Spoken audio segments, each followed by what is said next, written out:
চটপট ওয়ানপট মিল রান্না করতে হলে এগ রাইস একদম আদর্শ। সবার প্রথমে দুটো ডিম সেদ্ধ করে নিয়ে গরম তেলে একটু সামান্য হলুদ দিয়ে ডিম দুটোকে ভেজে আলাদা করে তুলে নিয়েছিলাম।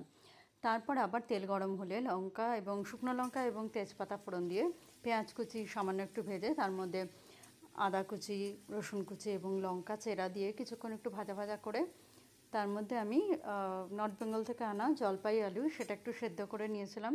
তো সেটা দিয়ে আর একটু কাজু কিশমিশ দিয়ে হলুদ নুন দিয়ে একটু ভাজা ভাজা করে তারপর চালটাকে আগে থেকেই জল ঝরিয়ে রেখেছিলাম। তোমরা গোবিন্দভোগ চাল দিয়ে করতে পারো। আমি আন্দামান থেকে একটা চাল এনেছিলাম যেটা ভীষণই অসাধারণ খেতে, ভীষণই সুস্বাদু। তো সেই চালটা দিয়ে করেছিলাম, ভীষণই সুন্দর হয়েছিল।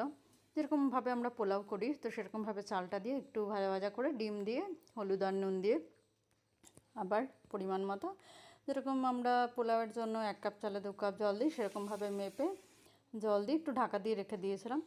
10 মিনিট পর খুলে যা যা লাগবে একটু চিনি, ঘি, তারপরে আরও জল লাগলে আরও জল, সেটা একটু দেখে নিয়ে আর একটু ঢাকা দিয়ে 5 মিনিট পর তৈরি হয়ে গেল।